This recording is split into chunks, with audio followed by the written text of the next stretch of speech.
अस्सलामुअलैकुम दोस्तों, मेरा नाम है वकास हैदर और आप देख रहे हैं हैदर टीवी। दोस्तों, क्या आप जानते हैं कि एक मुस्लिम हैकर ने अमेरिका के बैंक से अरबों रुपए निकालकर फलस्तीन को डोनेट कर दिए थे ताकि वो इसराइल का मुकाबला कर सके। इसके अलावा जब इंडिया की एक औरत ने नबी करीम सल्लल्लाहु अलैहि वसल्लम की शान में गुस्ताखी की तो मुसलमान हैकर्स के एक ग्रुप, जिनमें पाकिस्तानी हैकर भी शामिल थे, इन्होंने इंडिया पर साइबर अटैक कर दिया था।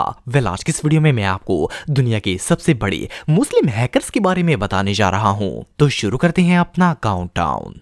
Malaysian and Indonesian hackers. दोस्तों, जैसा कि आप सब जानते हैं कि पिछले साल इंडिया की एक पॉलिटिशियन नूपुर शर्मा ने हमारे नबी पाक सल्लल्लाहु अलैहि वसल्लम की शान में गुस्ताखी की थी। जब इस बदबख्त औरत ने ये हरकत की तो मलेशिया के ड्रैगन फोर्स और इंडोनेशिया के activist of Garuda hackers group ने एक पोस्ट डाली जिसमें इन्होंने दुनिया के तमाम मुस्लिम हैकर्स को इनवाइट किया ताकि वो गवर्नमेंट ऑफ इंडिया को एक्सपोज कर सके। इस पोस्ट के फौरन बाद ही अहमदाबाद पुलिस ने इंडिया के खिलाफ साइबर अटैक होने की तस्दीक कर दी। टाइम्स ऑफ इंडिया के मुताबिक सिर्फ मलेशिया और इंडोनेशिया के हैकर्स ने इंडिया की 2000 से ज्यादा वेबसाइट्स को हैक कर लिया था, जिसमें government department, education institute, business और इंडस्ट्रियल यूनिट्स भी शामिल थे। इवन इन मुस्लिम हैकर्स ने आधार कार्ड, पैन कार्ड और पासपोर्ट के जरिए गवर्नमेंट फाइल्स भी एक्सेस कर ली। टाइम्स ऑफ इंडिया की रिपोर्ट के मुताबिक इन हैकर्स ने आधार प्रदेश और थाने पुलिस में काम करने वाले पुलिस ऑफिसर की पर्सनल डिटेल्स लीक कर दी और पुलिस की ऑफिशियल वेबसाइट्स को भी हैक कर लिया।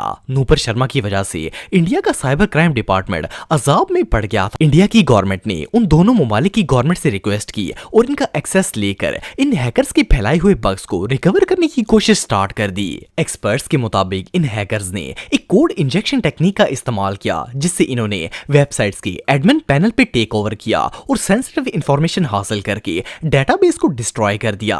एनीवे, जो भी हो, इन हैकर्स ने साबित कर दिया कि मुसलमान चाहे दुनिया की किसी भी फील्ड से ताल्लुक रखते हों, वो अपने नबी करीम सल्लल्लाहु अलैहि वसल्लम की गुस्ताखी बर्दाश्त नहीं कर सकते और ऐसा करने वाले को डिस्ट्रॉय करने के लिए वो किसी भी हद तक जा सकते हैं। दोस्तों, 2023 में ऑस्ट्रेलिया के शहर मेलबर्न में एक फैशन फेस्टिवल ऑर्गेनाइज किया गया। इस फेस्टिवल में एक ऑस्ट्रेलियन फैशन कंपनी ने अपने कपड़े रिप्रेजेंट किए जिस पर अल्लाह का नाम और अरेबिक जुमले प्रिंट करके दीन इस्लाम की तौहीन की गई थी। जैसे इस शो की पिक्चर्स और वीडियोस इंटरनेट पर अपलोड हुई तो मुसलमानों ने इसे बहुत ज्यादा क्रिटिसाइज किया। पहले तो किसी ने इस मामले को सीरियस नहीं लिया, लेकिन फिर दुनिया के सबसे बड़े मुस्लिम हैकर्स ने मिलकर ऑस्ट्रेलिया की 70 ऑफिशियल वेबसाइट्स पर अटैक कर दिया। इनमें Australian police, emergency health care system, bank of Sydney, ports और बहुत सी बिजनेस वेबसाइट्स भी शामिल थीं। इन मुस्लिम हैकर्स ने ऑस्ट्रेलिया के खिलाफ DDoS अटैक किया और एक साथ ऑलमोस्ट पूरे ऑस्ट्रेलिया की साइबर सिक्योरिटी को कंप्रोमाइज कर दिया। ऑस्ट्रेलिया की साइबर सिक्योरिटी एक्सपर्ट्स के मुताबिक इन हैकर्स में टीम इंसेन PK, जिनका ताल्लुक पाकिस्तान से था, इसके अलावा ईगल साइबर और मिस्टीरियस टीम जैसे बड़े मुस्लिम हैकर्स ने मिलकर ऑस्ट्रेलिया का जीना हराम कर दिया था। मजे की बात यह है कि पाकिस्तानी हैकर्स ने ऑस्ट्रेलिया के IBN बैंक और बैंक ऑफ सिडनी दोनों को हैक कर लिया, जबकि मिस्टीरियस टीम ने ऑस्ट्रेलियन पुलिस और हेल्थ केयर सिस्टम को फ्रीज कर दिया था। जैसे ही ऑस्ट्रेलिया पर यह साइबर अटैक हुआ तो इस फैशन शो के ऑर्गेनाइजर्स ने माफिया मांगना शुरू कर दी, लेकिन ये हैकर्स ऑलरेडी मुल्क के साइबर सिस्टम का बेड़ा गर्क कर चुके थे। इस अटैक के फौरन बाद मेलबर्न फैशन ने वो तमाम पिक्चर्स और वीडियोस अपने ऑफिशियल पेज से रिमूव कर दी और इस फेस्टिवल की हेड समंथा जॉन्स ने ऑफिशियली तमाम मुसलमानों से अपोलोजाइज किया और कहा कि ऐसी गलती दोबारा कभी नहीं होगी। इवन इस ऑस्ट्रेलियन इंस्टीट्यूट, जिसका नाम अ मेंस ड्रीम था, जिसने ये बेहुरमती की थी, इसकी अकाउंट को प्राइवेट करके मेलबर्न फैशन फेस्टिवल से निकाल दिया गया और तब जाकर ऑस्ट्रेलिया की इन मुसलमान हैकर से जान छूटी थी। दोस्तों, 2017 में इंडिया के इलाके झारखंड में मुसलमानों पर काफी ज्यादा जुल्म किया गया। वहां के रहने वाले मुसलमानों पर मजहब के नाम पर अटैक किया गया और बहुत से लोकल गुंडों ने कई मासूम मुसलमानों की जान भी ले ली थी। जब ये वाकयात बढ़ने लगे तो जुलाई 2017 में झारखंड ह्यूमन राइट कमीशन की वेबसाइट को एक मुसलमान हैकर ने हैक कर लिया। ये गवर्नमेंट की ऑफिशियल वेबसाइट थी जिसकी निगरानी इंडिया की साइबर सिक्योरिटी टीम कर रही थी, लेकिन मिस्टर हिडन नामी एक मुस्लिम हैकर ने ये वेबसाइट फ्रीज कर दी और इस वेबसाइट का कॉन्टेक्स्ट हटाकर वहां पर लिखना स्टार्ट कर दिया। इस हैकर ने लिखा कि hello Modi, stop killing innocent Muslims, stop killing beef eater, stop torturing Muslim women and stop arresting Muslim boys from college, we are human being and we are equal. इस मैसेज को देखकर India का cyber crime department shock हो गया। Mister hidden नामी इस hacker ने Indian government को सबक सिखाने के लिए इनकी पूरी वेबसाइट को कंप्रोमाइज कर दिया। इसके बाद इस हैकर ने वेबसाइट पर मजीद पोस्ट करते हुए कहा कि ये इंडियन गवर्नमेंट के लिए एक लेसन था। मैं कोई डिस्ट्रॉयर नहीं हूं, लेकिन इंडिया का कोई भी सिस्टम सेफ नहीं है। असल में ये इसकी तरफ से एक वार्निंग थी। खैर, इस अटैक के बाद इंडिया के हैकिंग एक्सपर्ट्स विनीत कुमार ने बयान दिया कि ये हैकिंग जापान की प्रॉक्सी इस्तेमाल करके की गई थी और कुमार के मुताबिक ये किसी पाकिस्तानी हैकर का काम था। लेकिन बहरहाल लाखों कोशिश के बावजूद इंडिया का नेशनल एंटी हैकिंग ग्रुप इस हैकर को ट्रैक नहीं कर सका। ये बंदा कौन था ये बात तो कोई नहीं जानता, लेकिन इस हैकर ने इंडिया के होश उड़ा दिए थे। स्माइलिंग हैकर, दोस्तों ये जो शख्स आप दिख रहे हैं इसका नाम हमजा बिन दिलाज है और ये अल्जीरिया में पैदा हुआ था। हमजा दुनिया के 10 सबसे बड़े हैकर्स में से एक है। इस बंदे ने पूरे अमेरिका को 5 साल तक खिजल करके रख दिया था। ये अमेरिका के इंटरपोल और FBI का मोस्ट वांटेड हैकर था। इसका कोड नेम BX1 था।